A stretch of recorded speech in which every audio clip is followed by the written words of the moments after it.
Bonjour à tous, je suis Arnaud Romanet-Pérou, fondateur de la plateforme de crowdfunding immobilier Upstone et professeur de finance immobilière. J'ai créé le podcast Des briques et des brocs pour échanger avec des professionnels de l'immobilier sur leur parcours, leur expérience, les thématiques du moment et les fondamentaux du secteur. Le but de tout ça, tout simplement vous donner accès à un maximum de savoir et de connaissances sur le secteur. Bonne écoute! Dans cet épisode, je reçois Julien, le fondateur de Sharries, pionnier dans le co-living en France. Au travers de notre discussion, on découvre que le co-living est bien plus qu'une colocation un peu organisée. Il y a en réalité un enjeu d'expérience utilisateur, de construction de réseau, d'animation de communauté, mais aussi des enjeux financiers. En effet, le co-living pourrait se présenter comme une alternative à l'investissement en immobilier commercial pour les institutionnels, qui pourraient y trouver un moyen d'augmenter leur exposition au segment résidentiel. Julien, je suis ravi de te recevoir. On va parler co-living avec toi. Tu es le président et fondateur de la société Sharries. Oui, bonjour Arnaud, merci de me recevoir. Écoute, ravi. Le sujet du co-living, il a quelques années maintenant. On comprend très bien ce qu'est l'espace de coworking et on commence à mettre du co un peu partout. Et le co-living, c'est un sujet que je trouve hyper intéressant, que toi tu développes depuis quelques années, donc tu connais bien, donc on va pouvoir le creuser et on va pouvoir comprendre un peu qu'est-ce que c'est que cette bête. Est-ce que, pour commencer, est-ce que tu peux te présenter en quelques mots ? Oui, bien sûr. Alors, Julien Morville, j'ai maintenant 34 ans. Déjà. Voilà. Marié, j'ai 2 petites filles, la chance d'avoir deux belles petites filles. Et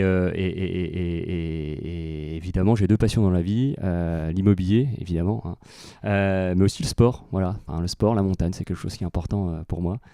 Et voilà, et ça fait effectivement un peu plus de 4 ans maintenant que j'ai lancé Sharries avec Augustin Midon. Super.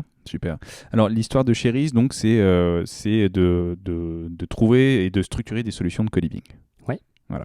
Le co-living, est-ce que c'est une façon de remarketer un petit peu la colocation ? Alors, ou est-ce que c'est trivial de l'aborder comme ça ? Ouais, non, peut-être un petit peu dur. Alors effectivement, la colocation, si j'ose dire, serait une forme de co-living. Le co-living, je pense que c'est au sens plus large en fait un mode d'habitat partagé. Un mode d'habitat partagé aujourd'hui plutôt accompagné de services gérés, exploités par des opérateurs spécialisés dont le modèle globalement repose sur la mutualisation d'espace et de ressources. Alors après, on peut un peu tout imaginer dans le co-living. Aujourd'hui, c'est un buzzword. Il y a finalement autant de modèles que d'opérateurs aussi, que ce soit à l'échelle mondiale que sur le marché français. Je dirais que la colocation est une forme de co-living, mais ne représente pas à elle seule le co-living. Ok, je pense qu'on va rentrer un peu dans le détail pour bien comprendre ça. D'ailleurs, tu parles de modèle, c'est intéressant. Entre le moment où tu as lancé Sharries et aujourd'hui, est-ce que ton idée du co-living a évolué ? Est-ce que ton modèle a évolué ? Écoute, assez peu.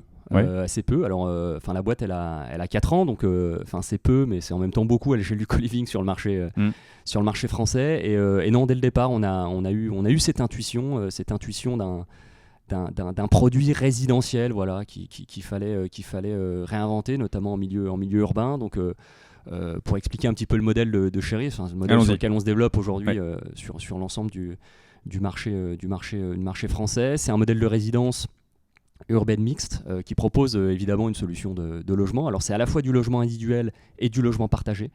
Tu parlais de colocation notamment. Donc sur le logement partagé, effectivement, on est sur des formats d'appartements, de grands apparts qui proposent 4 à 6 chambres, parfaitement autonomes avec leur propre salle d'eau, notamment toilettes, qui viennent partager donc à l'échelle du logement un espace cuisine, salon, séjour. Mais on travaille aussi du logement individuel, donc sur des petites typos. Ça va du studio au T2, voilà. Donc généralement, c'est dans un même ensemble, c'est dans un immeuble ou dans un actif, tu peux avoir ces différentes unités. Donc, tu peux avoir un studio, donc individuel, et puis un grand appartement qui serait partagé. Ouais, exactement. On vient allouer en fait une certaine quote-part. C'est plutôt majoritairement du logement partagé, complété par du logement individuel.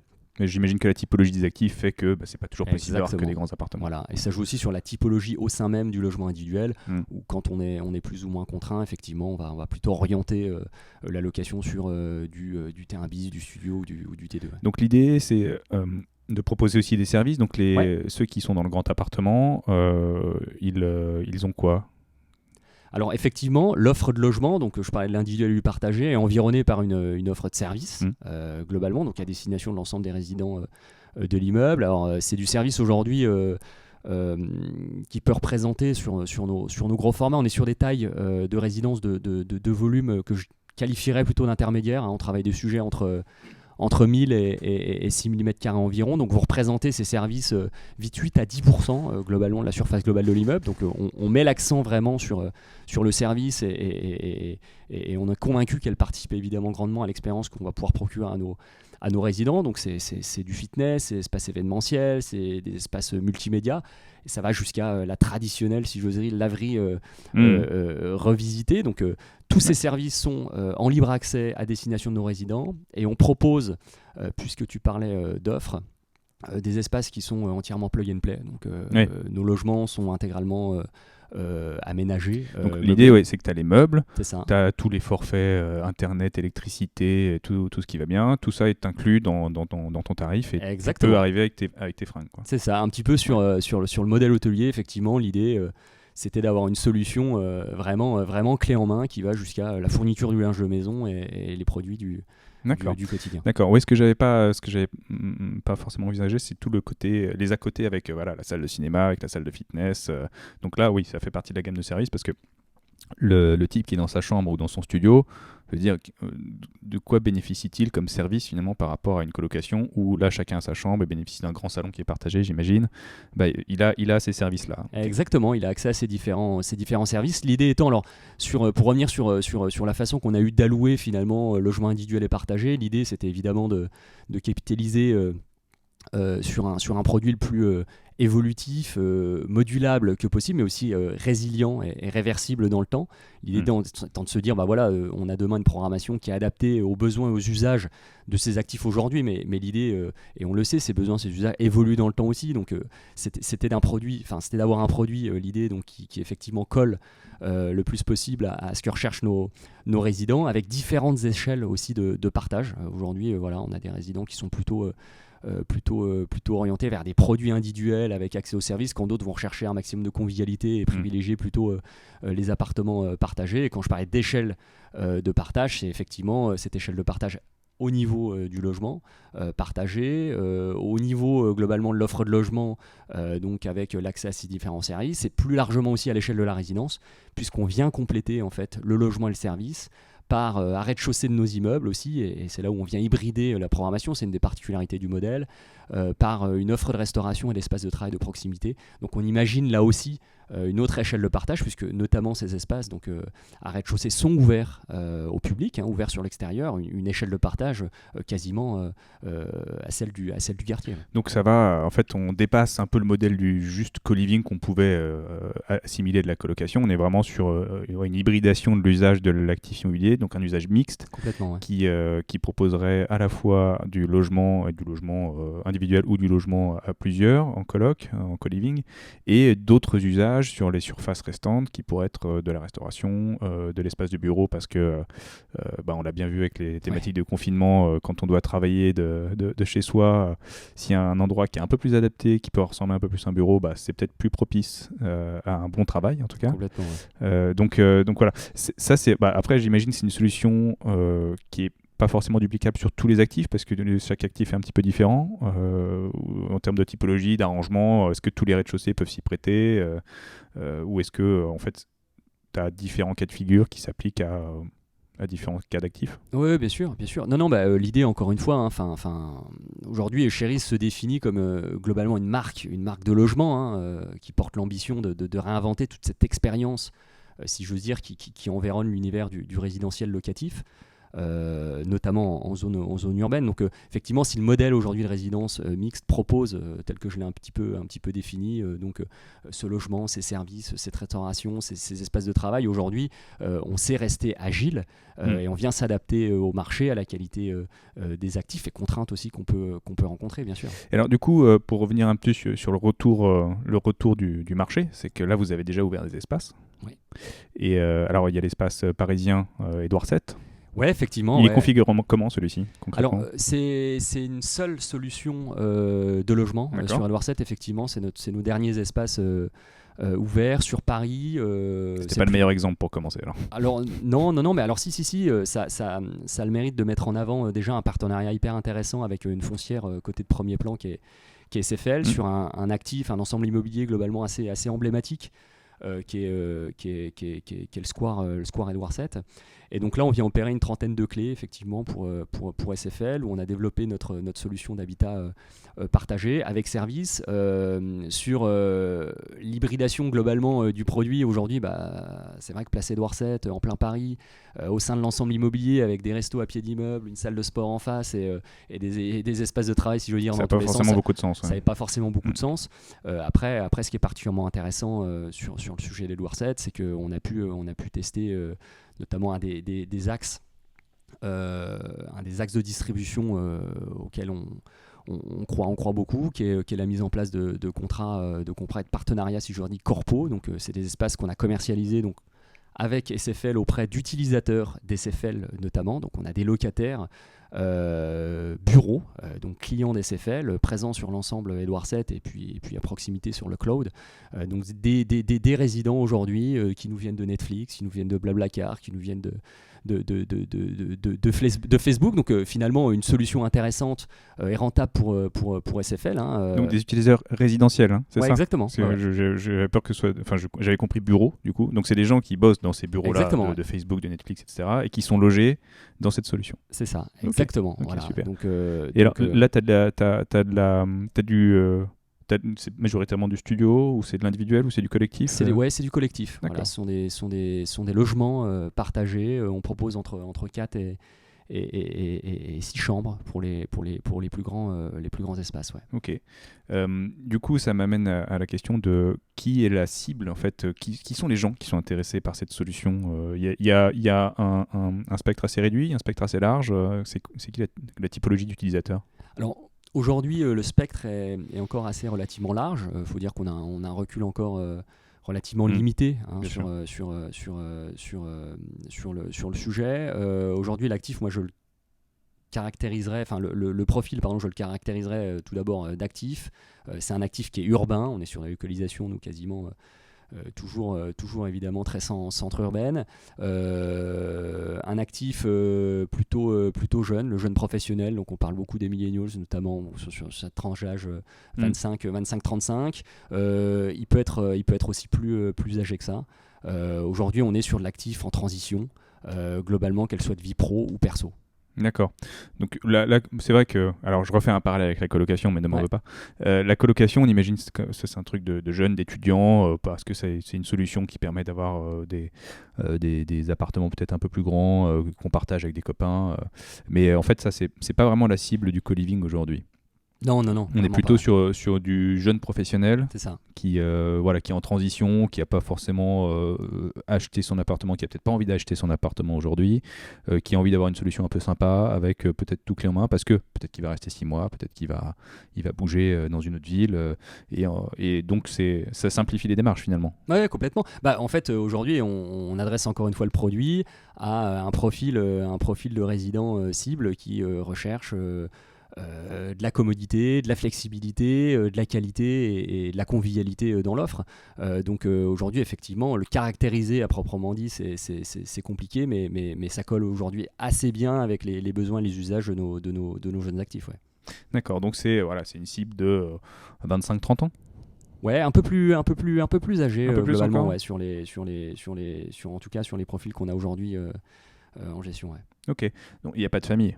Il n'y a pas de famille, non. Aujourd'hui, effectivement, on propose des unités privatives qui sont très majoritairement limitées à un effectif par chambre. C'est vrai que certains espaces privatifs nous permettent de proposer l'offre aussi à des couples, mais aujourd'hui, c'est assez rare. D'accord. Donc on a parlé de l'espace Edward VII qui a été commercialisé l'année dernière, je crois. Donc tu nous as expliqué un petit peu comment il marchait. T'as un exemple d'actif justement qui est un peu plus mixte? Oui, alors le premier actif, si j'ose dire, mixte, il arrive prochainement. Il est toujours pas en exploitation, hein, donc c'est un actif qu'on attend dans le 15e arrondissement en Tisserand.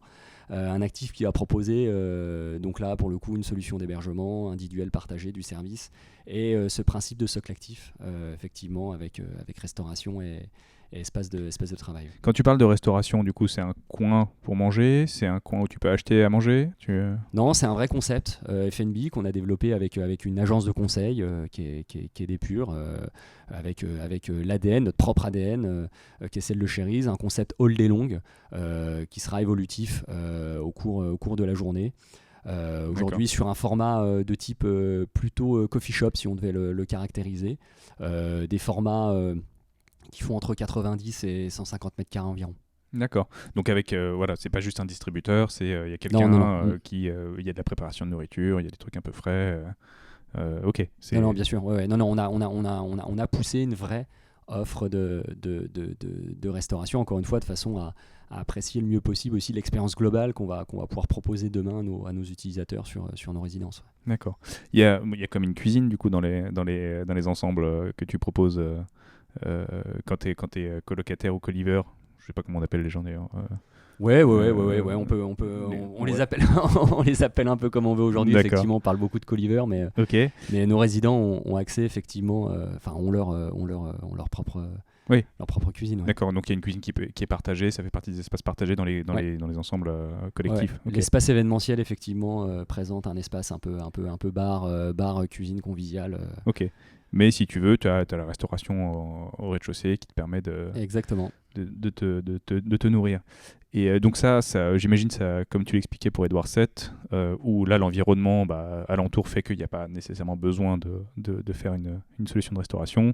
Là, dans le 15e, c'est pareil, c'est une étude environnementale qui fait que tu penses que c'est pertinent d'avoir une solution de restauration. Ouais, complètement. Et puis, c'est les caractéristiques de l'actif aussi qui font qu'on avait cette capacité de développer notre offre complète, si je veux dire, sur l'actif. Donc non, on est ravis effectivement que ce premier projet là arrive avant la fin de l'année. Ouais. D'accord. En termes de développement, ça a une solution. D'un point de vue géographique, c'est logique de penser du co-living en centre urbain, périurbain, rural. Est-ce que tu as des idées sur où est-ce que ça marche, où est-ce que ça doit marcher? Alors, ou votre modèle peut-être? Ouais, tout dépend, je pense, de la cible d'utilisateur qu'on vise. Aujourd'hui, moi, je crois à un produit quand même très centre urbain. J'évoquais notamment la résilience et la réversibilité du produit tel qu'on l'appréhendait notamment dans la programmation de l'offre de logement, donc l'individuel, le partagé. Je pense que pour participer justement à ce caractère réversible aussi du produit, je pense qu'il est important aussi de faire attention aux localisations sur lesquelles on s'inscrit. Aujourd'hui, on adresse, en tout cas chez Sherry's, plutôt notre produit à ce profil de jeunes actifs, très urbain, qui a besoin de commodité, qui a besoin d'une logique transport, et c'est tous les critères, si je veux dire, qu'on retrouve quand même beaucoup plus facilement en centre urbain. Donc on ne s'interdit pas effectivement de regarder les sujets sur des territoires ou inscrits dans des écosystèmes qui font du sens avec une vraie logique transport, je le disais, des commodités, mais capitaliser sur une vraie centralité urbaine, je pense que c'est aujourd'hui important. Ouais. Parce qu'après, il y a quand même une logique de rentabilité derrière tout ça. Et dans des espaces plus denses, le co-living peut offrir une solution pour être plus proche du centre, plus proche des transports, parce qu'on finalement partage des ressources. Et versus, je pense, si on va plus loin en province ou en périphérie, où les loyers sont peut-être moins élevés, et en fait, on a peut-être moins de contraintes financières.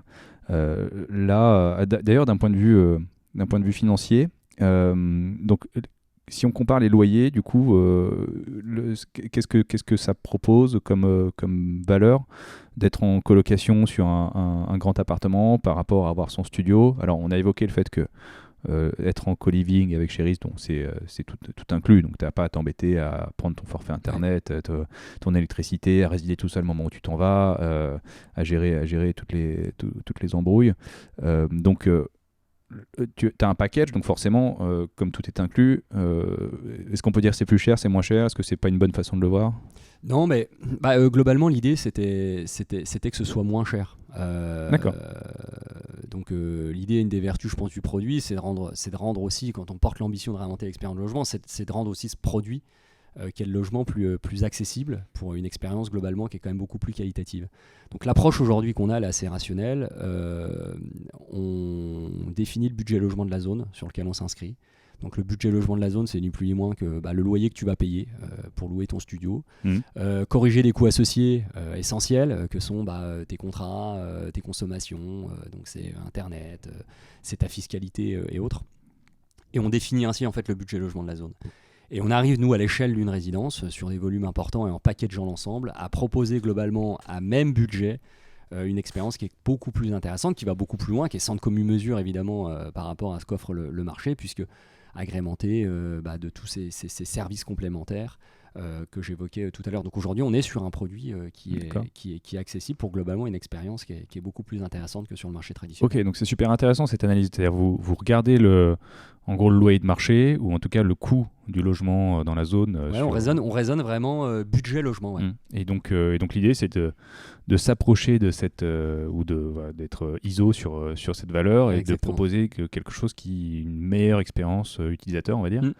Puisque là où tu es tout seul dans ton studio, où tu t'es galéré à obtenir tous les réseaux, etc., tu as des meubles qui tu as peut-être acheté pas très très cher parce que tu n'avais pas forcément un gros budget. Là, tu es dans un truc où tout est inclus, où tout est organisé. J'imagine que la déco est un peu sympa aussi.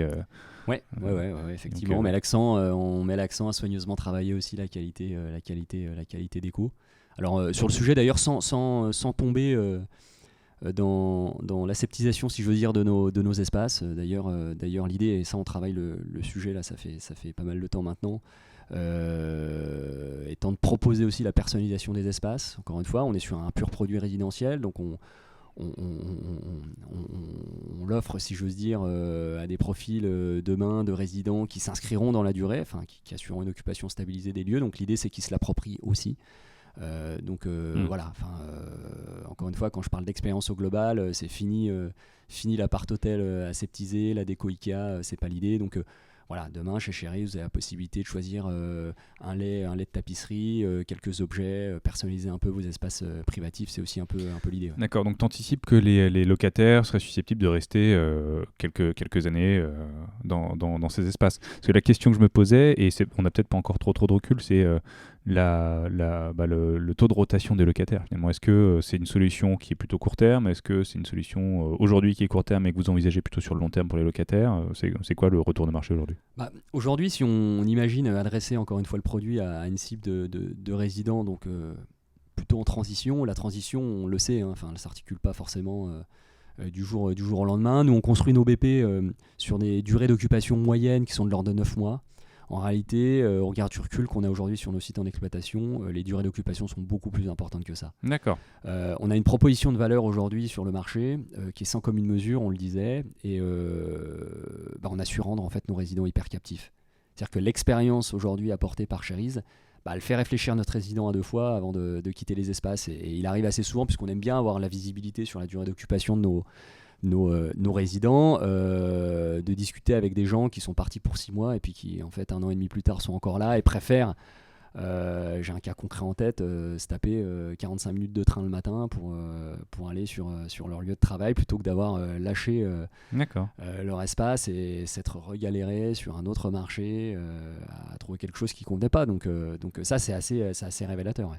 D'accord, ouais, c'est hyper intéressant. On est dans une logique là de consommation d'immobilier. Hein. Complètement, ouais. C'est ça. On a un opérateur spécialisé qui fait tout, qui s'occupe de tout, et là, tu es vraiment dans une logique de consommation. Alors, on dit beaucoup de choses sur la génération des millennials, avec peut-être que des choses plus ou moins sorties du chapeau, vrai ou faux, j'en sais rien. Avec cette fameuse génération qui veut ne rien détenir, qui n'est même pas intéressée, qui veut pas passer le permis, qui veut pas avoir de voiture, qui veut pas investir dans l'immobilier. Alors moi je pense que c'est un peu c'est peut-être un petit peu caricatural, mais Mais l'idée là, c'est d'avoir une solution de consommation d'immobilier finalement. On n'est pas dans une logique très patrimoniale, on est dans une logique qui est peut-être pas forcément non plus très très long terme, parce que alors l'avenir nous le dira, peut-être que les gens vont rester 15-20 ans dans vos espaces, et tant mieux si tout le monde est content. Mais on offre une véritable solution pour consommer de l'immobilier, et quand je dis consommer, c'est sens noble, dans le sens où en fait on se détache de toutes les contraintes qui sont associées à cet immobilier, parce que c'est vous qui vous occupez de tout, quoi. Ouais, complètement. Effectivement, cette génération du jeune actif aujourd'hui fait la part belle à l'usage, à la consommation au sens large, et le produit immobilier est un produit de consommation à part entière, un produit quasiment de première nécessité. Et aujourd'hui, quand on voit la distorsion astronomique finalement qu'il y a sur le marché entre les besoins, ces usages, qui sont ceux des jeunes actifs notamment aujourd'hui sur le marché, et la qualité du parc et les produits qui sont apportés, c'est là qu'on se dit qu'effectivement il y avait quelque chose à faire. C'est vrai qu'aujourd'hui, encore une fois, je remets l'accent sur l'expérience, mais quand on sait qu'on met peut-être 16 ou 18 secondes à commander un taxi sur son smartphone, et que pour aller trouver un logement, entre c'est un peu le parcours du combattant. Mais entre avoir passé les heures de recherche sur internet, aller toquer à la vitrine de l'agence du coin, faire la queue avec 30 mecs, déposer un dossier de 60 pages sans avoir la certitude en plus d'avoir au bout un logement une fois sur deux obsolète, sur lequel il faut faire des concessions, voilà. Ouais, je pense qu'effectivement il y a un vrai sujet, et l'idée c'était de remettre encore une fois l'utilisateur au centre de la réflexion. Du coup, c'est intéressant. L'onboarding chez vous, du coup, ça se passe comment pour candidater, pour avoir une chambre ou un espace où Alors aujourd'hui, c'est très simple en fait. Tout se passe en ligne.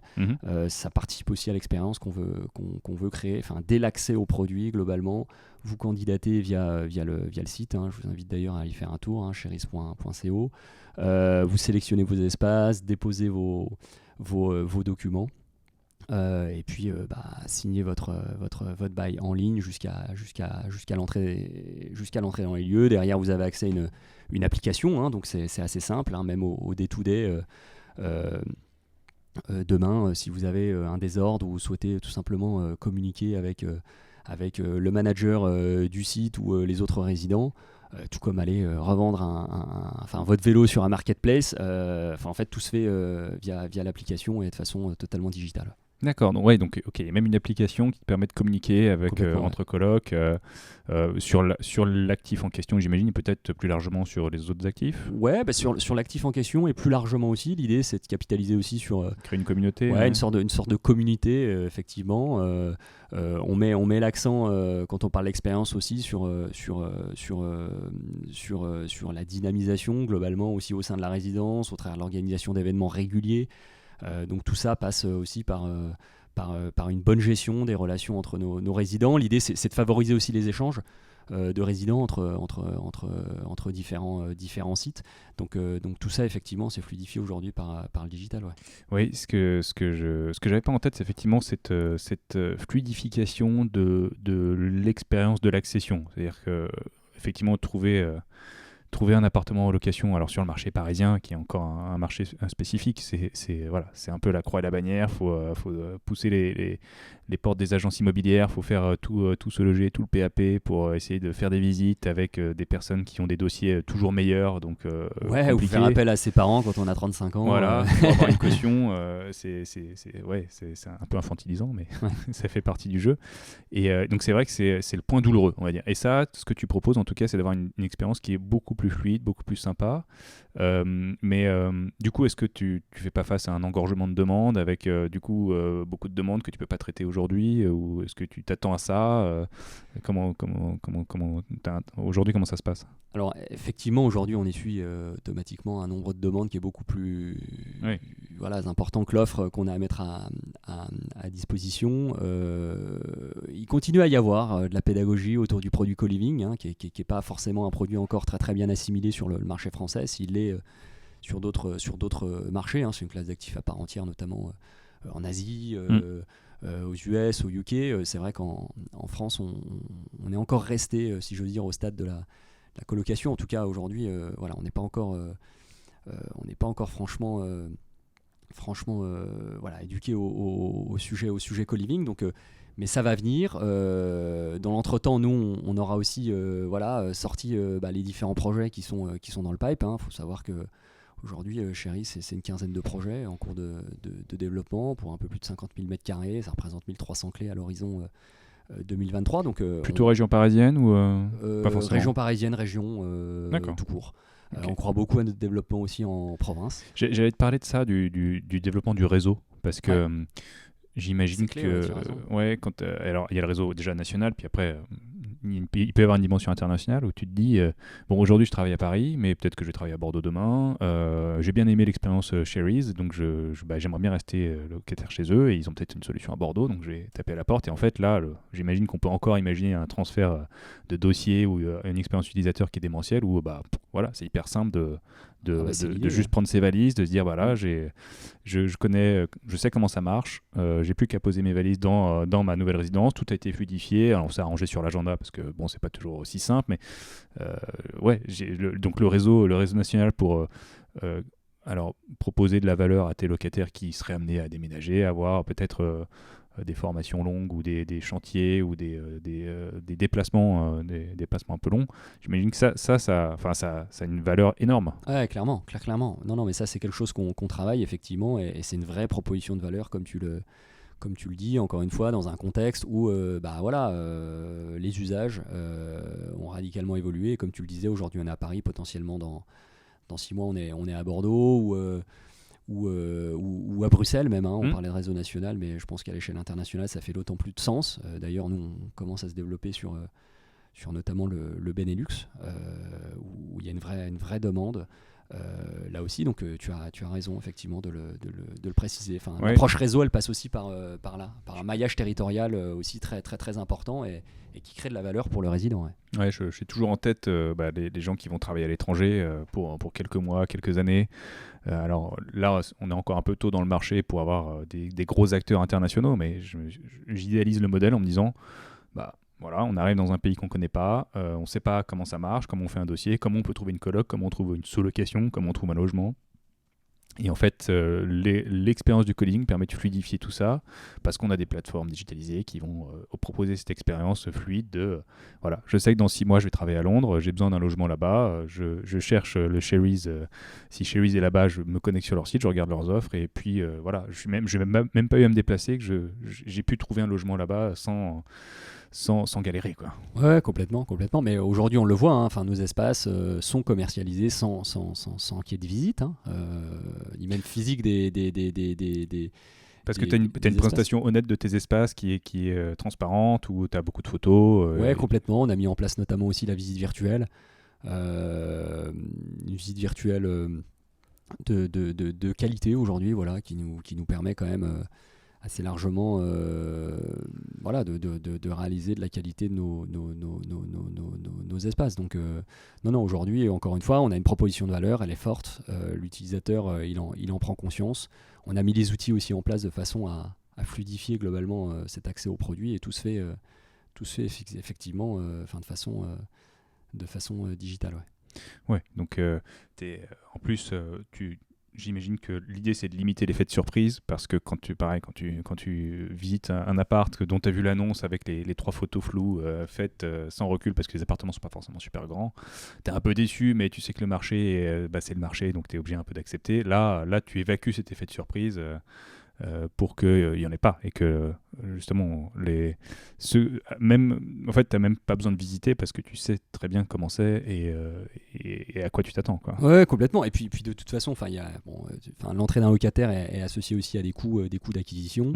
On propose une offre qui est flexible. Dans flexibilité, il y a aussi la possibilité pour le résident de partir au bout d'un mois. Donc l'idée, c'est de ne pas faire rentrer quelqu'un, le décevoir, et que le mois suivant, on se retrouve avec une chambre vacante. Je pense que c'est-à-dire cette flexibilité, elle doit être utilisée, mais que finalement en cas d'urgence ou cas d'impondérable. Donc ton idée, c'est quand même de fidéliser un petit peu, mais évidemment. Question d'ailleurs sur la vie en communauté.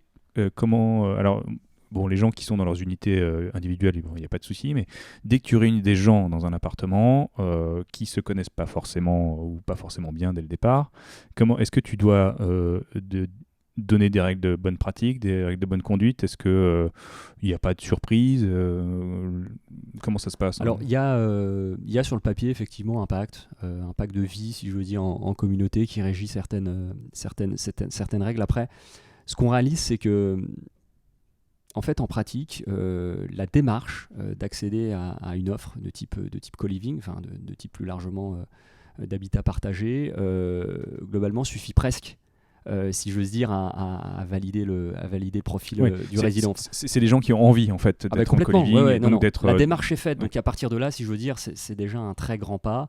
On est sur une solution qui est flexible, donc encore une fois, si ça ne fonctionne pas, on n'oblige pas nos résidents à rester, mais voilà, il y a tout un état d'esprit et encore une fois, une volonté dans la démarche et dès le moment finalement où on postule aux espaces qui fait que derrière en fait ça peut bien se passer, c'est ce que recherchent aussi les gens finalement, rencontrer des profils qui sont pas forcément évidemment identiques, évidemment bien différents aussi, c'est la richesse aussi qu'on tend à souhaiter apporter. Alors, je fais un parallèle avec le coworking. C'est beaucoup des éléments qui ont été mis en avant dans le développement des espaces de coworking pour dire, voilà, en plus, alors vous êtes peut-être dans une petite société, peut-être que vous êtes un consultant, peut-être que vous êtes indépendant à votre compte, donc du coup vous êtes assez seul. Là, vous entrez dans un espace de coworking, donc il y a d'autres boîtes, donc vous rencontrez des gens. On peut pousser le curseur jusqu'à dire, il y a même du business à faire avec ces gens. Là, c'est un peu, alors pour faire le parallèle, donc tu te dis, là tu rencontres des gens, donc tu peux te faire des copains, tu peux créer des liens et voilà, t'enrichir avec d'autres gens, et c'est a priori ce que les gens cherchent. Ah oui, non mais complètement.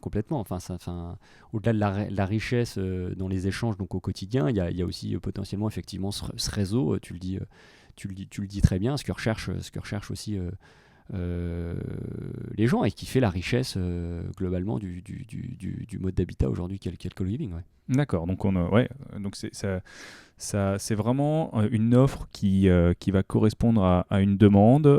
On sait qu'il y a une demande aujourd'hui pour ces gens qui cherchent le co-living, ils les rencontrent et donc vivre à plusieurs. Après, on ne connaît pas encore trop la profondeur du marché parce que peut-être que ça va être un phénomène qui va s'amplifier. Peut-être qu'il y a d'autres gens qui vont arriver sur le co-living parce que c'est une solution qui est hyper pratique aussi. Voilà.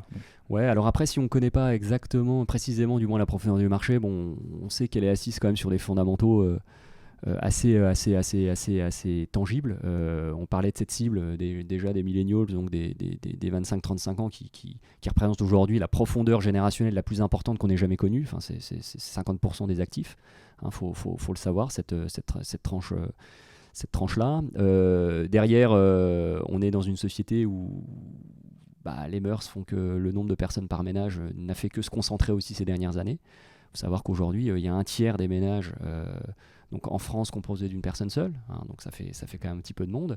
Accessoirement, on ne s'est jamais senti aussi isolé. Je pense que le contexte, notamment Covid, n'a pas aidé. N'a pas aidé. Il y a des études sociologiques hyper pointues sur le sujet qui visent près de 7 millions de Français en situation d'isolement social. Donc ça, c'est monstrueux. Et puis enfin, il y a ce marché, néanmoins de la colocation. Je permets de te faire plaisir en revenant au sujet qu'est la colocation, qui à l'échelle européenne représente aujourd'hui, il faut le savoir, environ 15 millions d'utilisateurs. Pour donner une idée, sur ces 15 millions, tu en as 5 au UK. En France, tu as à peine 1 million de colocataires. Quand je dis à peine 1 million, c'est que 1 million de colocataires, ça représente quand même un petit peu de monde, mine de rien. C'est déjà pas mal. Sur un marché aujourd'hui qui n'est pas du tout structuré.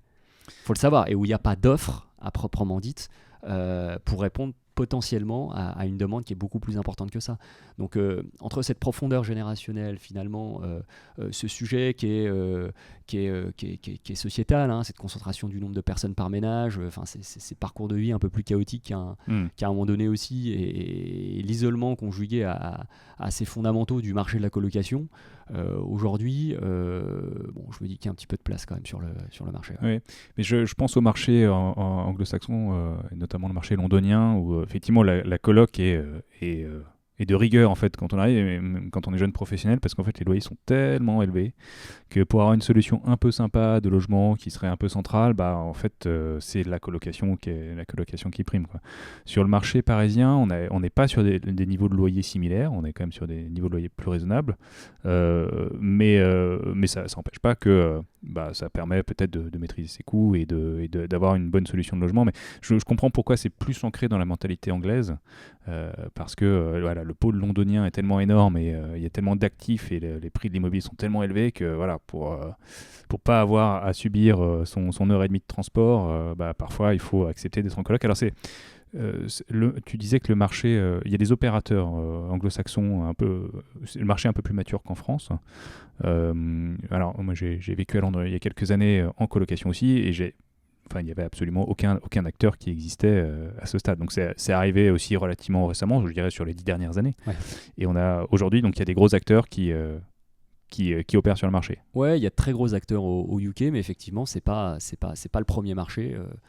Le marché du co-living, il s'est développé avant tout en Asie. On parle beaucoup des États-Unis, effectivement, et de leurs gros opérateurs. Il y a beaucoup de marketing aussi derrière ces opérateurs, mais le marché aujourd'hui, il est à plus de 95% concentré sur l'Asie. Chine notamment et Inde, avec de très très très très gros acteurs. Moi j'ai suivi le parcours notamment de l'ancien boss du prêt equity Imo chez Fosun, qui a monté son opérateur de co-living. Enfin, il a lâché son job à l'époque pour monter son opérateur de co-living qui est Arbor Apartments. Vous avez des opérateurs comme Uplus aussi en Chine qui gèrent aujourd'hui des dizaines de milliers de chambres en co-living, quand effectivement sur le marché US, alors il y a des opérateurs beaucoup plus structurés, c'est une classe d'actifs à part entière, mais les plus gros acteurs, enfin entre guillemets, sans considérer le pipe en développement, aujourd'hui peuvent gérer quelques milliers de chambres, entre guillemets, seulement à l'échelle rapporté à l'échelle du marché asiatique. Donc sur le marché, effectivement en Grande-Bretagne, vous avez des acteurs comme The Collective aujourd'hui qui opèrent de gros projets. Je pense à cette opération emblématique qui est All Oak au nord-ouest de Londres, où vous avez plus de 550 chambres en co-living. Une autre opération encore plus importante donc, a été développée par The Collective sur Canary Wharf. Donc c'est des gens qui... c'est des gens qui effectivement aujourd'hui sont bien établis, mais sur des portefeuilles finalement en gestion qui représentent quelques milliers de chambres quand vous êtes à plusieurs dizaines de milliers effectivement en Asie. Donc le marché effectivement, même s'il est beaucoup plus mature notamment en Europe du Nord, reste relativement à l'échelle du co-living mondial plutôt récent. Ouais. La raison pour laquelle c'est très développé en Asie, c'est la densité urbaine, c'est les énormes villes, c'est la complexité du logement aussi. Ouais, je pense que c'est densité urbaine, les échanges aussi, les Asiatiques bougent aussi énormément. C'est aussi globalement cette approche à l'innovation qu'on peut avoir en Asie. L'innovation, on peut l'imaginer sur des tas de produits, et c'est vrai qu'en matière d'immobilier, je pense qu'il y a fort à faire, notamment quand on parle de logement. Et puis il y a un vrai sujet de démographie, donc automatiquement tu parlais d'une des clés du modèle qui était la densification. Je pense que ça fait d'autant plus de sens sur ce genre de marché. Ouais. Et alors, pour parler un peu du modèle de Sharry's, parce que vous êtes du coup opérateur de co-living, votre métier c'est quoi? C'est d'acheter les immeubles, c'est de les rénover, c'est d'occuper de gérer la location? Non, nous alors on est simple entre guillemets opérateur, donc Asset Light, on ne détient pas nos murs. Notre mission elle est simple, c'est assurer conception, exploitation et aussi et surtout animation donc de nos résidences. On accompagne évidemment dès la conception les projets en assurant notamment toute sa mise en œuvre. On gère jusqu'à la mise en exploitation globalement des projets et la fourniture de tout ce qui est FF&E, donc l'agencement mobilier donc qui vont venir meubler les projets, et on exploite derrière donc au travers d'un montage assez simple, puisqu'on prend à bail commercial, donc auprès d'investisseurs plutôt institutionnels. On est sur un produit chez Sharry's calibré plutôt institutionnel.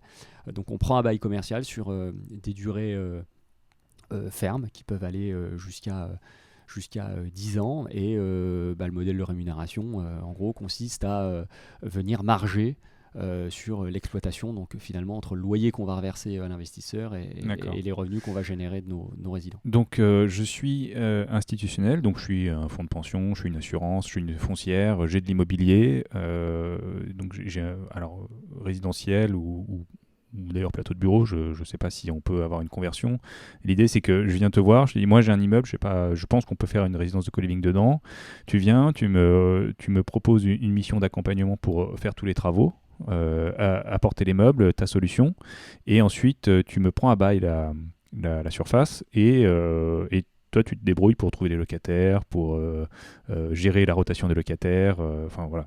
En gros, on porte le risque d'exploitation, effectivement. Ok. Donc nous on intervient effectivement dès la conception, l'accompagnement de la mise en œuvre du projet. Alors parce que ce ne sont pas nos entreprises, hein, on le fait dans le cadre d'une mission plutôt d'AMO. Je veux dire, j'imagine que tu as une charte visuelle en tout cas de tes espaces qui doivent probablement se ressembler, donc c'est ça que tu proposes en disant voilà, vous voulez un espace Sharry's, ce sera un espace Sharry's avec les meubles Sharry's, les couleurs, etc. C'est un produit, une ADN effectivement.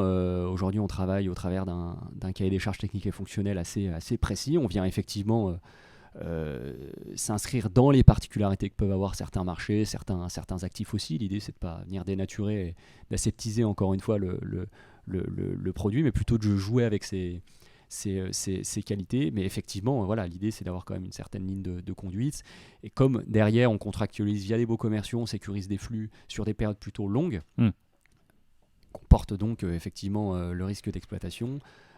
L'idée c'est d'avoir un produit parfaitement conforme à celui qu'on a imaginé au départ. Donc effectivement, on l'accompagne dès le départ. Ouais. Donc toi, tu t'engages sur un bail classique, 3, 6, 9 ou 6 ou 9, peu importe. Et donc moi, en tant que propriétaire des murs, je te laisse opérer. J'ai mon loyer et toi, ton boulot après, ça va être de générer de la valeur au-delà de ce loyer pour pouvoir te rémunérer. Exactement. Donc ça va être de proposer des services, de faire tourner la boutique, de faire tourner le restaurant le coin restauration, qui est peut-être pas forcément un restaurant, le coin restauration. Donc tu fais vivre l'espace, tu l'animes et de façon à pouvoir proposer des services. Les gens prennent pas, et ils payent pas, mais en tout cas c'est comme ça que tu vas générer de la valeur. Toi. Exactement. Voilà, sur le delta entre ce qu'on va pouvoir générer à l'exploitation et le loyer qu'on reverse à l'investisseur. D'accord. Mais d'où d'ailleurs une des clés entre guillemets aujourd'hui du modèle qui est ces synergies, que sont ces synergies à l'usage aussi, et cette façon qu'on a imaginé d'hybrider globalement la programmation avec des centres de profit diversifiés, si j'ose dire, même si effectivement le gros du sujet c'est le logement. L'idée effectivement c'est de pouvoir aussi capitaliser par ailleurs sur des sources de revenus différents, de façon à pouvoir mutualiser le risque aussi à l'exploitation et jouer la mutualisation aussi sur les charges à l'exploitation. Oui. Typiquement, c'est imaginer aussi du personnel polyvalent, capable sur les temps morts, typiquement de gestion de la restauration, de pouvoir accueillir des résidents et en assurer une entrée ou une sortie dans les lieux. L'idée, encore une fois, c'est de raisonner à l'échelle de la résidence sur un maximum de synergie et de mutualisation du risque. Aussi locatif. Et tu parlais d'espace ouvert aussi, donc ça veut dire que les gens de l'extérieur peuvent venir dans l'espace restauration, peuvent peut-être venir aussi profiter de l'espace de travail, de coworking. Donc c'est un modèle qui permet de facturer un peu l'extérieur. Oui, bien sûr. On est ouvert à l'extérieur. C'est d'ailleurs au-delà encore une fois des qualités apportées au produit, à l'usage, c'est aujourd'hui un argument aussi sur le plan politique assez intéressant pour les municipalités, puisqu'on ne vient pas avec une résidence, si j'ose dire, renfermée sur elle-même, mais qui rayonne effectivement à l'échelle du quartier, en créant de l'infrastructure, en créant de la vie aussi, en dynamisant globalement l'ensemble. Donc la restauration, les espaces de travail sont bien évidemment dédiés à nos résidents, mais pas seulement. Elles sont ouvertes à tout public. Et c'est une source de revenus aussi intéressante qui permet et qui participe effectivement à l'équilibre du projet. Du coup, vous êtes combien chez Sharry's maintenant ? Aujourd'hui, on est 12. Pas mal déjà. On est 12, ouais, c'est pas mal. C'est quoi la typologie des gens qui bossent chez Sharry's ? C'est des développeurs, c'est de l'immobilier, c'est de la finance Alors aujourd'hui, il y a globalement, on pourrait dire, trois pôles majeurs qui sont l'immobilier, développement, marché, BP. Il y a tout le volet technique, définition du produit, suivi des travaux, des chantiers, côté, etc. On a notre propre équipe d'archi, notamment avec un archi aussi bien à l'exé que en déco aménagement intérieur. Et puis il y a un pôle plus marketing, digital, expérience au sens large, utilisateur. Voilà. Ok, aujourd'hui, comment tu trouves tes co-livers? Ils viennent, ils tapent à la porte ou tu as un petit peu de recherche, un petit peu de Facebook Ads Ouais, aujourd'hui on travaille effectivement. Travailler un peu la notoriété beaucoup, quand même voilà, du concept. Ouais. via les réseaux. C'est vrai qu'à ce stade, et au regard du niveau de maturité globalement du marché sur la France, on est effectivement obligé aussi de travailler les canaux plus traditionnels. Et effectivement faire un peu de référencement. Donc on a quelqu'un en charge de ça chez nous. Ouais. Tu raisonnes en termes de clés du coup sur le parc que tu gères aujourd'hui ou en termes d'actifs, en termes de mètres carrés? Ouais, on raisonne plutôt en termes de clés, chambres, unités privatives. Ouais. D'accord. Et aujourd'hui, il y a combien de clés en gestion? Alors aujourd'hui, on gère un peu moins de 80 clés. D'accord. Et demain? Demain, c'est ce que beaucoup je disais plus. un petit peu tout à l'heure. Ouais, il y a près de 1500 clés là en cours de développement horizon 2023, donc ça fait effectivement un vite, bon portefeuille. Ouais. Les temps de développement en matière d'immobilier sont usuellement assez longs. Le projet il a 4 ans. On est arrivé sur un marché il y a 4 ans où le co-living qui n'existait pas. Je peux vous dire que il a fallu faire un peu de pédagogie et expliquer ce que c'était au départ. Donc nouveau marché, nouveau produit, temps de développement immobilier assez long. Aujourd'hui, effectivement, les premiers projets sortent, mais sur du travail qui a été semé dès 2017. Quand tu parles de temps de développement, j'imagine que la complexité, c'est de trouver la matière première, donc l'immobilier. Comment tu trouves de l'immobilier? Il faut trouver des gens qui ont de l'immobilier, donc des investisseurs ou des foncières ou des institutionnels, et leur expliquer que ta solution, elle a du sens pour cet actif précisément. Comment ça marche? Oui, bien sûr. Alors, la demande aujourd'hui elle est plutôt rentrante. En réalité, on fait entre guillemets figure de pionnier sur le marché, hein, encore une fois, à l'échelle du marché français, de son historique. On a développé, je pense, une vraie expertise, un vrai savoir-faire sur le produit à proprement dit immobilier. Pour ma part aussi, j'ai travaillé pendant un peu plus de 7 ans en asset management dans une belle boutique qui était à EW. Donc voilà, ce réseau aujourd'hui d'institutionnels, que ce soit des assureurs, que ce soit des fonds, que ce soit aussi des promoteurs, nous sollicitent sur des projets, que ce soit d'ailleurs de l'existant en portefeuille ou non, hein, dans le cadre d'appels plutôt à projet, et on travaille avec eux évidemment la solution qui a le mérite aujourd'hui de venir challenger globalement des scénarios plus traditionnels. Ouais, c'était une de mes questions du coup, parce qu'à un moment, eux, ils sont peut-être amenés à arbitrer en disant en fait, là, je peux faire du bureau ou je peux faire du co-living. Est-ce que quel pourrait être l'intérêt pour moi de faire du co-living en dehors de peut-être me diversifier ou commencer à attaquer un peu le marché qui est finalement du résidentiel? Ouais, complètement. Alors, pour la petite histoire, les bruits de couloir dans l'industrie immobilière, c'est les taux de rentabilité de l'immobilier dit commercial type bureau-commerce s'est effondré ces dernières années face au volume d'investissement qui rend le résidentiel attractif. Mais on a peu d'institutionnels sur le résidentiel parce que c'est beaucoup plus compliqué à gérer, c'est beaucoup de petites lignes, c'est des rentabilités qui étaient beaucoup plus faibles aujourd'hui, mais comme la rentabilité de l'immobilier commercial s'est un peu écrasée, c'est un sujet qui devient intéressant, puis on l'estime aussi résilient. Ah, complètement, ouais. Non, mais quand tu dis peu d'institutionnels, c'est, je pense, encore peu. Oui. D'institutionnels, puisque aujourd'hui il y a quand même un retour en force du produit dans le contexte de marché qu'on connaît, hein, donc avec ce contexte sur l'immobilier commercial qui est quand même un petit peu hard, hein, entre cette crise des gilets jaunes, Covid aujourd'hui et tous ces sujets qui se posent, notamment du devenir de zones extrêmement polarisées tertiaires. Effectivement, aujourd'hui, quand il y a quelques mois encore, venir arbitrer un scénario co-living face à une rénovation de tour de bureau, franchement, c'était un peu utopique. Aujourd'hui, non, ça fait tout de suite beaucoup plus de sens. Donc, d'ailleurs, sur le sujet, je pense que tu as mis le doigt là où il fallait. Je pense qu'il y aura de vrais enjeux sur le renouvellement aussi du parc immobilier tertiaire à moyen et plus long terme. On accompagnait sur un de nos projets, notamment avec Inly, une intervention de Valérie Pécresse, donc la présidente aujourd'hui de région qui aujourd'hui fait de la rénovation, de la transformation globalement du bureau en logement en Ile-de-France un de ses fers de lance. Donc je suis intimement convaincu que le co-living typiquement apporte une solution à ce sujet-là notamment. Ah oui, la rénovation de bureaux en logement, c'est un peu une marotte qui revient régulièrement dans l'immobilier, mais qui aujourd'hui peut-être avoir du sens d'un point de vue purement financier, et avec des opérateurs comme Sherry's qui en fait vont extraire la difficulté de la gestion du bailleur, parce que c'est un métier de gérer du résidentiel, hein. C'est effectivement des gens qui restent en moyenne 2-3 ans dans les appartements. Faut faire un coup de capex quand ils s'en vont, il faut retrouver des locataires, donc c'est un coût important. Et là, vous êtes en mode, je dirais, plug and play.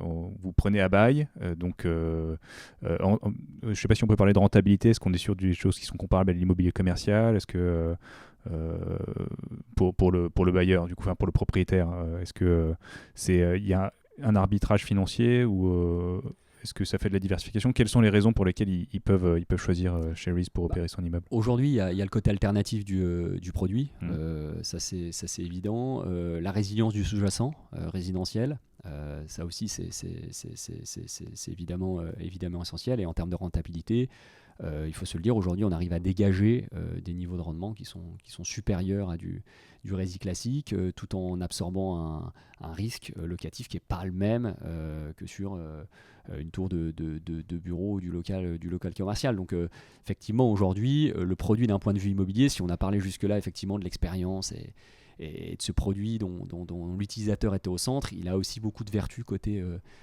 investisseur, avec ce montage aussi assez simple, hein, qui est celui de la prise à bail par un preneur, de l'intégralité, un loyer triple net, sécurisé dans la durée. Et c'est une des clés aussi du modèle. Ça a été notre capacité dès le départ à se dire finalement, il nous faut concevoir un produit institutionnel.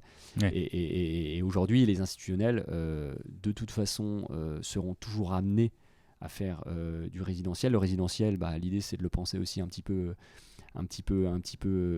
différemment, et je suis convaincu que le co-living a cette place dans tout ça. Ouais. Non, c'est vrai, c'est vrai que tout ça a fait énormément de sens maintenant qu'on le dit. Je vois bien le truc, et c'est vrai depuis des années, on entend les gouvernements successifs dire faut faire revenir les institutionnels sur le résidentiel.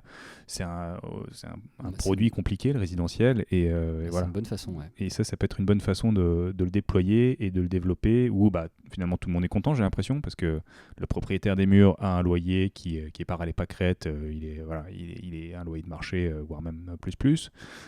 Toi, tu arrives à proposer une solution qui va convenir aux locataires, parce qu'ils ont une super expérience utilisateur, ils ont un emplacement chouette, une solution diversifiée, tu gagnes ta vie, ils sont heureux, les propriétaires gagnent leur vie, donc finalement c'est hyper vertueux dit comme ça, quoi. Ouais, et puis sur le plan politique aussi, les municipalités ils voient le produit d'un très bon œil, puisqu'aujourd'hui il y a toujours ce sujet du logement, il faut construire du logement, mais le logement aujourd'hui et le développement du logement est souvent mais aussi assouvi à un certain nombre de contraintes, que ce soit dans le développement d'infrastructures, dans tous ces sujets qui portent sur la maîtrise du taux de logements sociaux sur ma commune et autres. Et c'est vrai qu'avec un produit comme celui-ci, où finalement, on n'est pas sur une typologie d'utilisateur qui demande la construction d'infrastructures en particulier, une typologie de produit un petit peu oui, c'est des gens qui n'ont pas besoin de crèche et d'école pour le complètement, moment. Ouais. Et c'est vrai que c'est une brique du parcours résidentiel très différente du produit immobilier logement classique, qui attire aussi des classes de population différentes qui ne seraient pas forcément venues sur certains marchés et qui, au travers de ce produit aussi, sont amenés à venir y habiter. Donc c'est vrai que politiquement aussi, le produit est vu d'un très bon œil. Je me disais, un produit qui peut être mixte, comme tu l'évoquais, un produit hybride qui a proposé non seulement une ouverture à l'extérieur, mais une solution de bureau. On voit que la solution de l'espace de coworking ou les petits espaces de bureau local, elle risque d'avoir beaucoup de sens aujourd'hui, dans le sens où, comme on l'évoquait, faire du télétravail c'est bien, mais peut-être que se rendre dans un endroit où le travail, un environnement de travail dédié, c'est quand même mieux. Donc avoir des petits pôles qui seraient éclatés un peu partout, ça permet de diffuser la solution. Donc voilà, politiquement, j'imagine que ça, c'est une vraie anticipation de potentiels besoins, donc ça a du sens. Mais je trouvais que le coworking était arrivé sur un marché qui permettait de résoudre pas mal de points douloureux pour les utilisateurs, de trouver des bureaux très flexibles, très rapidement, tout inclus, sur un segment de marché où il y avait pas grand chose finalement. Hein. T'es consultant, t'es une petite boîte, tu dois te débrouiller pour être en sous-location, tu dois te débrouiller pour prendre ton abonnement internet, partager le truc. Enfin, il n'y avait pas quelque chose de fluide. Et le coworking a permis de proposer une solution hyper pratique. Et en fait, le co-living arrive sur un segment de marché pareil où il y a des demandeurs. Tu arrives avec une solution qui est top, all inclusive, où tu résous plein de difficultés sur l'administratif, sur l'aménagement, etc. Donc oui, je comprends que ça... Oui, toutes les lumières s'allument maintenant. Je comprends mieux le truc. Non, mais je pense qu'au même titre qu'il y a eu un avant et un après coworking, voilà, je tends à penser qu'il y aura un avant et un après co-living. Puis il y a aussi un aspect time to market important sur le coworking. Ça a existé. Il y a des gens qui se sont lancés trop tôt. Voilà, c'est à partir des années 2015 où là on avait vraiment une grosse évolution, mais voilà, il y en a qui ont eu l'idée trop tôt, mais ça a pas très bien marché. Là, a priori, ça fait déjà quand même 4 ans que tu travailles dessus, hein, donc c'est pas non plus anecdotique, mais comme on le dit, les temps de développement sont longs. D'ailleurs, je voulais revenir sur ces 4 ans, à partir du moment où tu identifies un actif et le moment où tu peux distribuer tes clés, il peut se passer combien de temps ? Ça dépend de la nature du projet. Ouais. Aujourd'hui, les temps de développement sur un projet neuf, type VFA, c'est assez usuel, hein, ça peut vite être 18 à 24 mois. Si on considère effectivement toute la phase de conception en amont, aujourd'hui c'est difficile de penser qu'il y a moins de 3 ans finalement entre le moment où on a l'idée, on porte l'idée, et le moment où effectivement l'immeuble est lancé. Donc si en rétrospective on raisonne à l'échelle du projet qui est Sherry's il y a 4 ans, aujourd'hui, effectivement, ce pipe d'environ 58 mètres carrés est plutôt conséquent. Mais c'est vrai que c'est une vraie barrière à l'entrée aujourd'hui aussi sur le marché. On est très peu à s'être lancé aussi tôt sur le créneau. Donc ça crée aussi des attentes. Hein, donc voilà, on fait tout pour... Pression. non, mais on fait tout pour effectivement être prêt le jour J, hein, quand les premiers gros bébés vont débarquer. Mais effectivement, ouais, il y a un petit peu de temps entre l'idée et sa mise en œuvre. Ouais. Ok, super. Bon, c'est un temps long, mais bon, on espère que là, la dynamique est lancée et que voilà, le nombre de clés va exploser de façon exponentielle et que voilà, on en est convaincu. La solution va se développer. En tout cas, c'est ce qu'on souhaite. Bon, vraiment, merci beaucoup d'être venu pour discuter de tout ça. Je trouve qu'on a bien fait le tour du sujet. On a bien compris, en tout cas, que c'était bien plus que de la bête organisation de colocation, hein. Je grossis le trait, mais voilà, le produit co-living qui, comme tu le dis, est relativement récent, encore un peu énigmatique pour beaucoup. Voilà, là on commence à comprendre pour qui, pourquoi, comment, et on comprend pourquoi en fait voilà, ça a de l'avenir. Donc encore une fois, merci Julien. Merci à toi Arnaud de m'avoir reçu et voilà, pu participer, animer cet échange hyper intéressant. Dernière question, du coup, où est-ce qu'on trouve des informations sur toi et sur Sherry's ? Sur le site de Sherry's, déjà, tout simplement. Sherry's, sharies.co.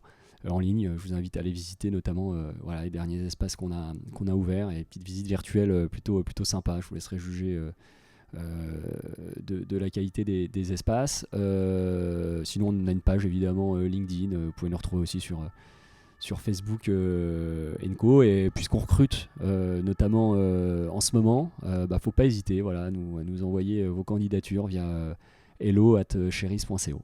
Super, merci Julien. Merci à toi Arnaud.